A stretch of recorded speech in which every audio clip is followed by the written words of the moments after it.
join me in the pledge. I Pledge allegiance to the flag of the United States of America and to the republic for which it stands, one nation, under God, indivisible, with liberty and justice for all.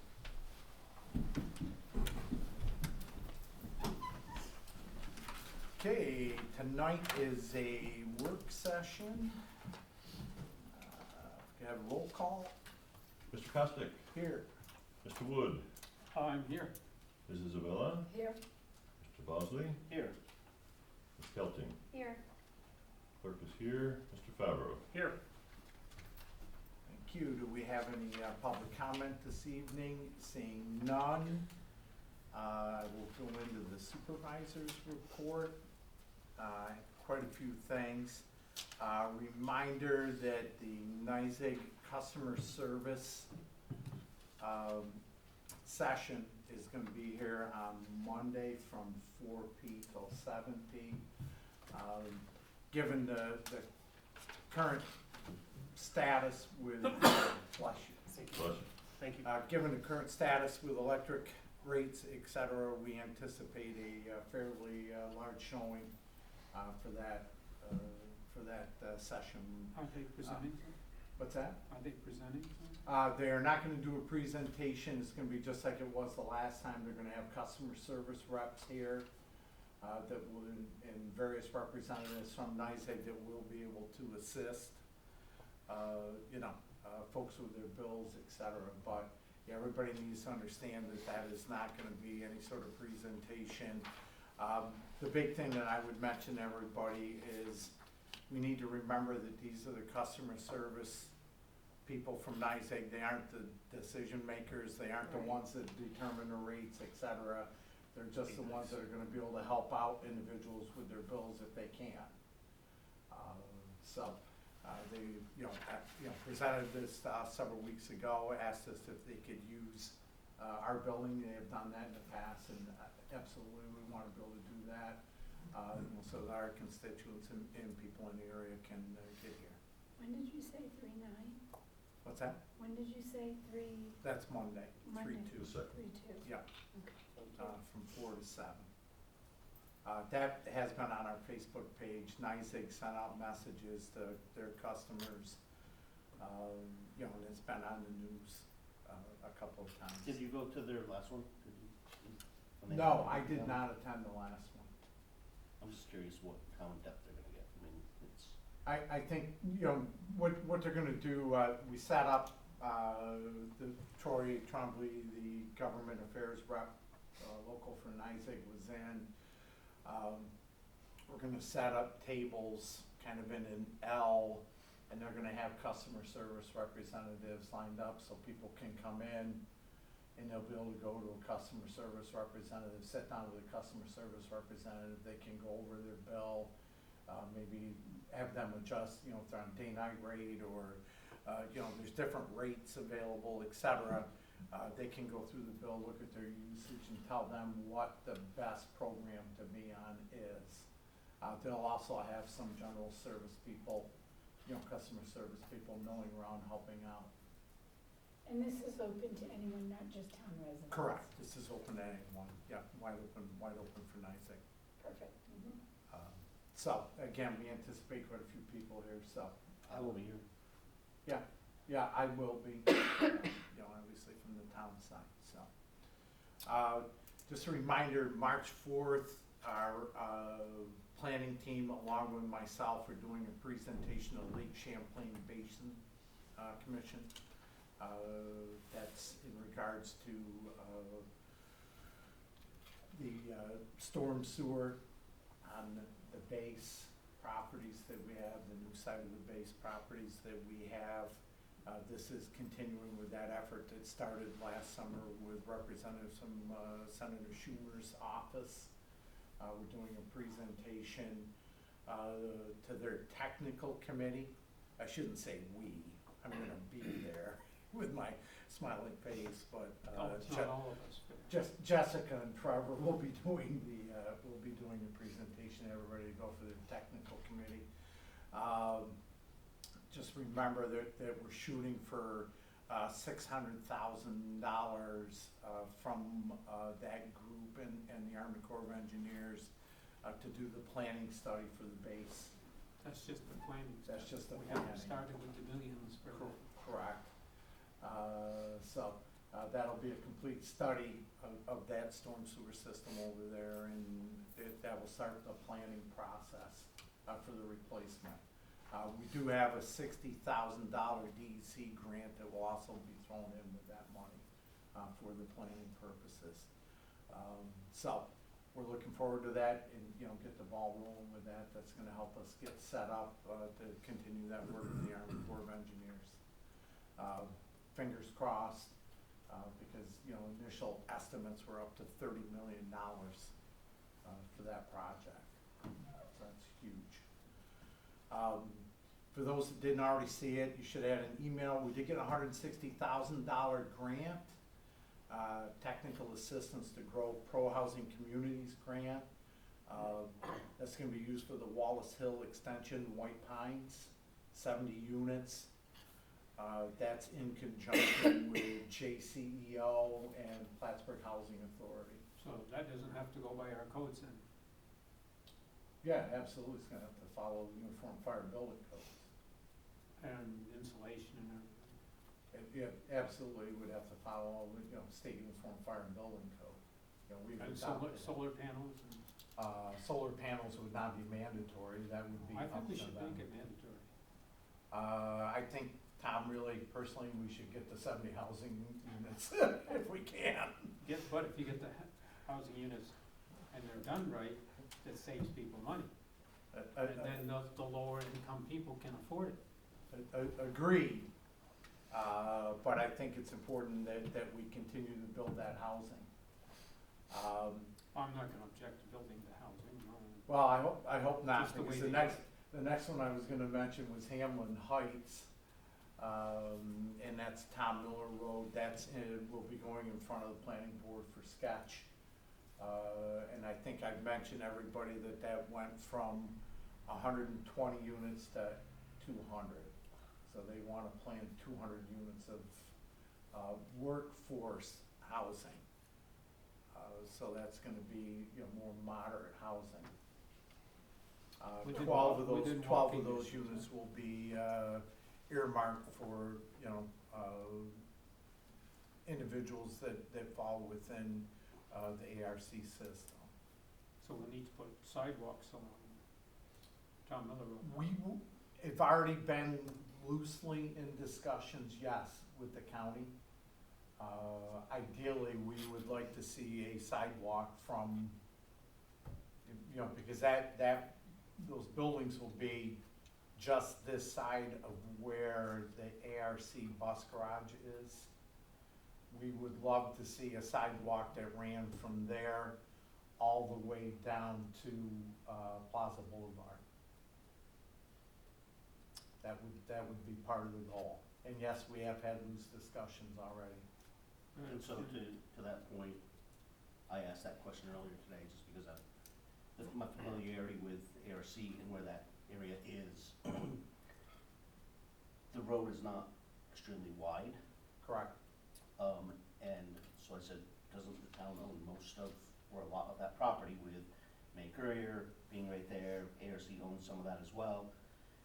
And they haven't, again, loose discussions about a bike path or a pathway behind as well. So that's not anything that's in the planning, but it's things that have come up in general discussions. And believe me, Tom, that's in discussions. We've had a lot of discussions with that with planning, and that absolutely will be. Yeah, the pathway's a given, because with that many people, they're gonna make a pathway. Yeah, and I think the other thing that we need to remember with this particular project, it's set such with the sketch plan that those front lots are gonna be left open. So they're following the smart growth plan, that's in part of the smart growth corridor. So the front lots are gonna be left open for commercial, which is, to me, is phenomenal. I mean, I gotta believe if I was looking to build someplace with a business, that's where I'd like to build, if I Yeah. knew there was gonna be 200 units. 200 units of housing, 600 to 800 people. You're right about a path in the back though. That's the, you know, it's the path of least resistance where people are gonna walk, and from the back there, you're going to the doctor's offices, a daycare, Yeah. Hannaford, the mall. And, And it's safer than readily coming out to accessible, that main yeah. road. It's a, to me, that's a great idea. Yep, and then I think that blends in well if we go back to our town center development Yeah. of walkways, sports arena, whatever the case might be, the mall. So the work that, you know, planning's doing with these projects right now is just phenomenal. Because the next one I was gonna mention is BMG.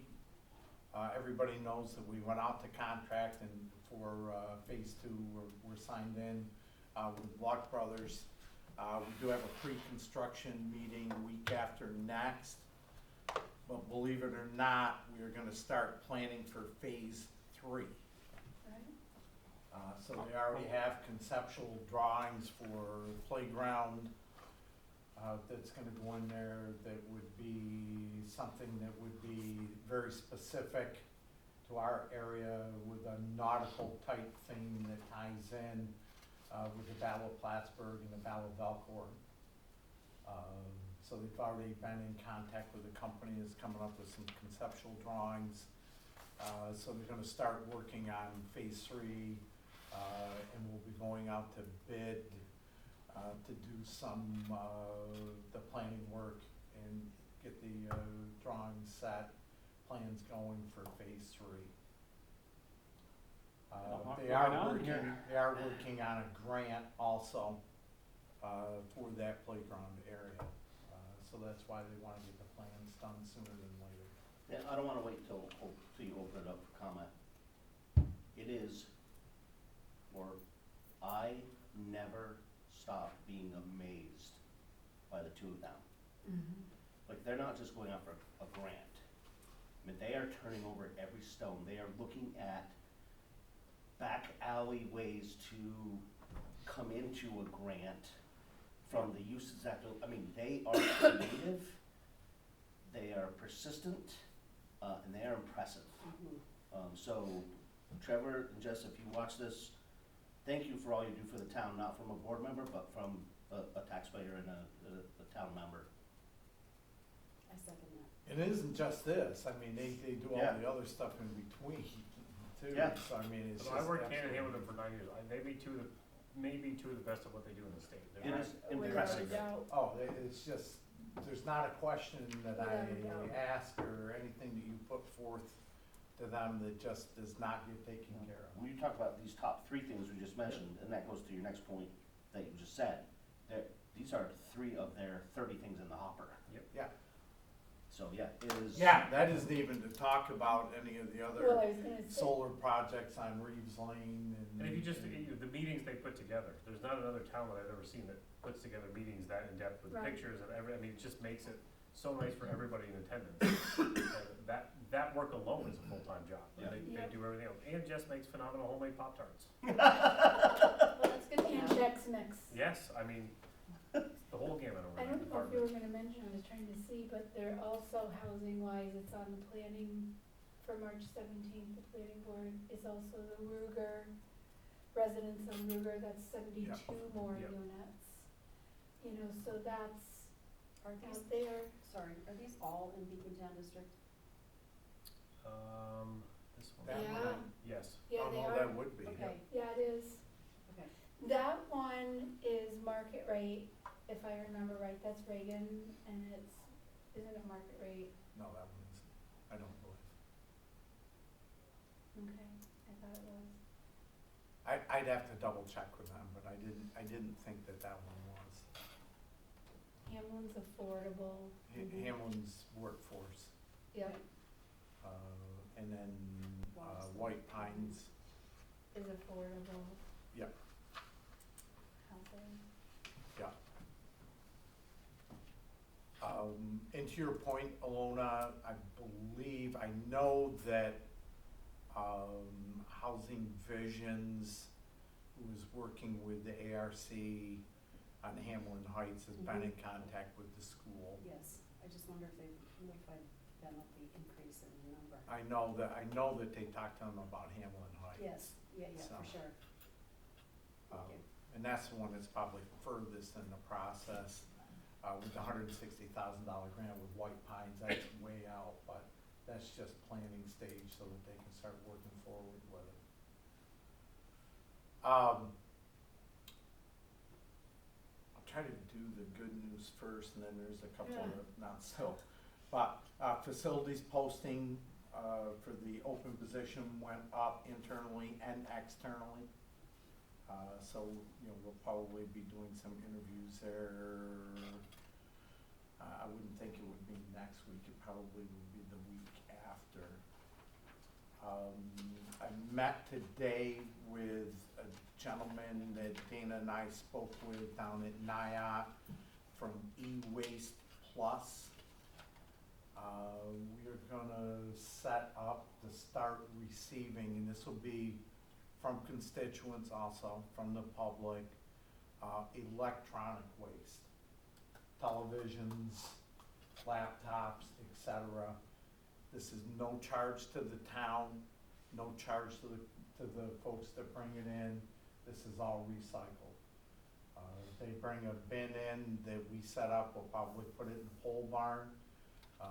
So during business hours, you know, constituents are gonna be able to come in to drop off an old TV, an old laptop, an old computer, you know, basically electronic items. They're not gonna be able to drop off refrigerators, stuff like that, because any of that stuff that has a compressor with the Freon, they're not gonna be able to do that. But the electronic waste they're gonna be able to bring here.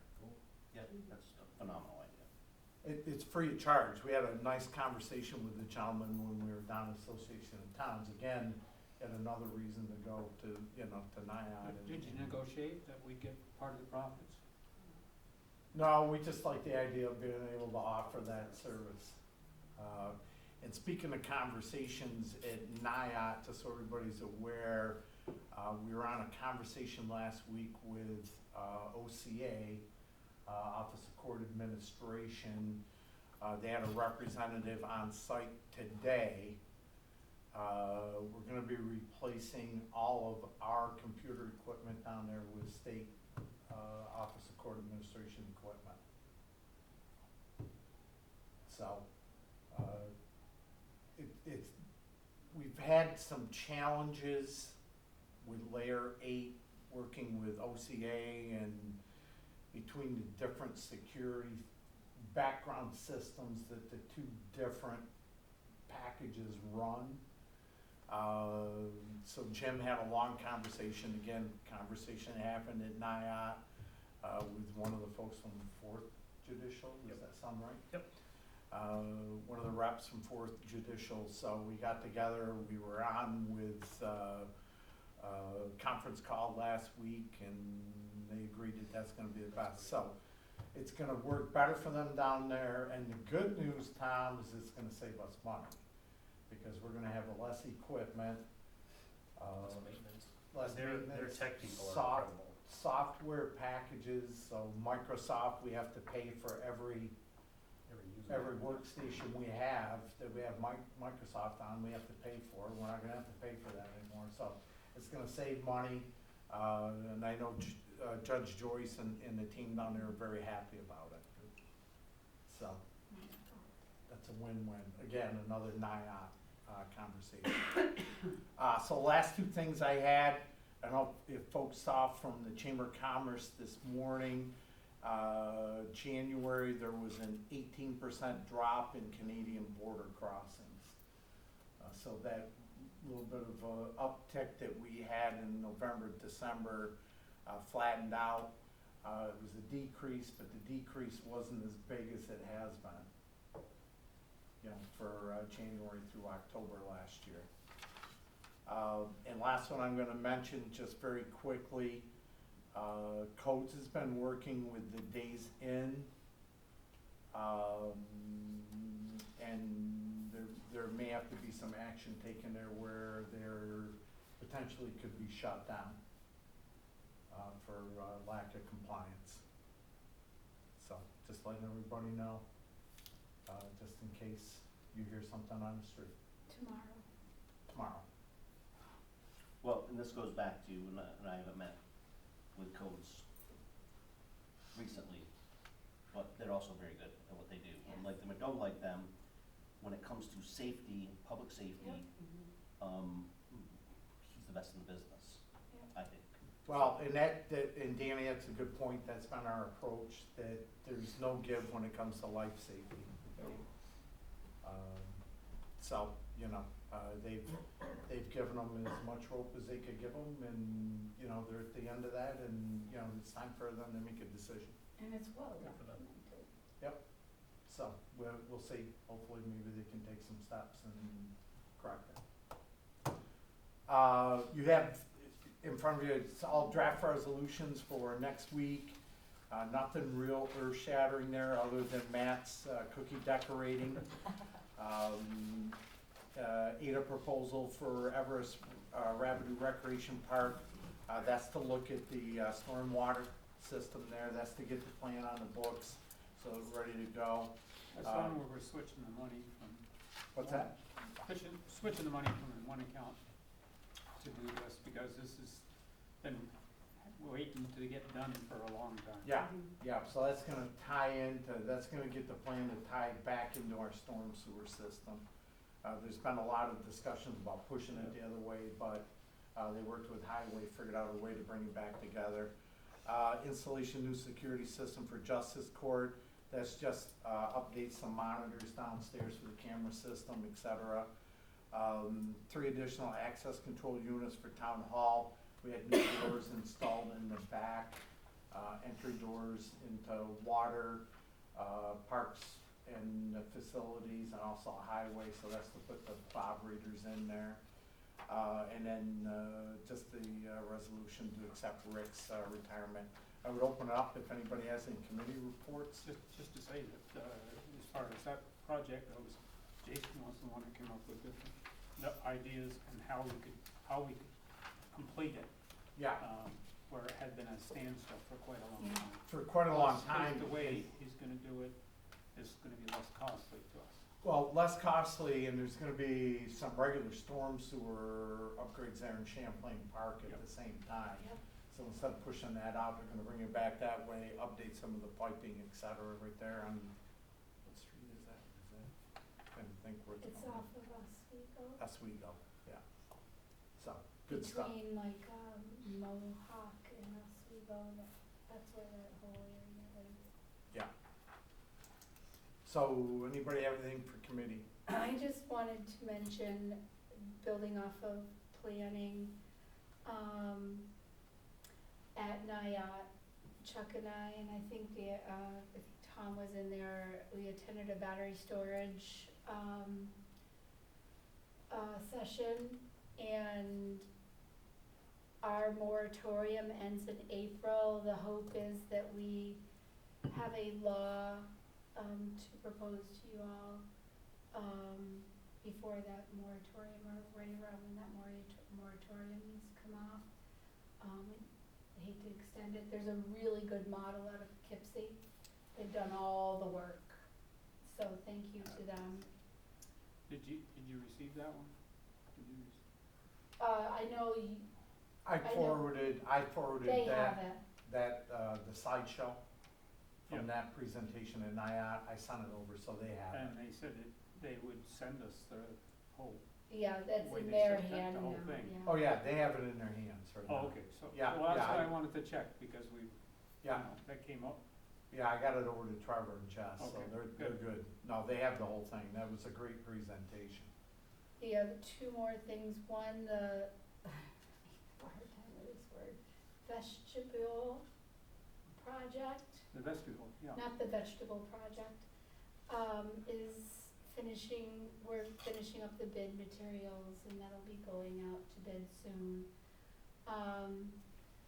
And Top Dog opens tomorrow, I believe, so get your dogs registered, people, send in photos, and we'll have a top dog in the next month. So I think that's kind of a nice little fun light thing, for this month. And then I won't be here the next few weeks, but I wanted to make sure you all got it, but also to say, I'd like to honor Rotary, for their, Noon Rotary, for their 100-year celebration. They're having a big event on Saturday, March 14th, and, I just think, you know, any service organization, local service organization in particular, that has 100 years of service is definitely worth honoring. As a matter of fact, the fishing classic this year, we're celebrating a 40-year this year of doing the fishing classic. So Rotary does a lot in this community, and I'm grateful that we get to support them. That's it. Anybody else have anything? Oh, I wish you well on your trip in the next few weeks. Thank you. Safe travels. Yeah. Good time. Right, so seeing nothing else, we will adjourn at 6:26. Don't need a motion, it's a work session. Adult session. I'll be handing off my kid.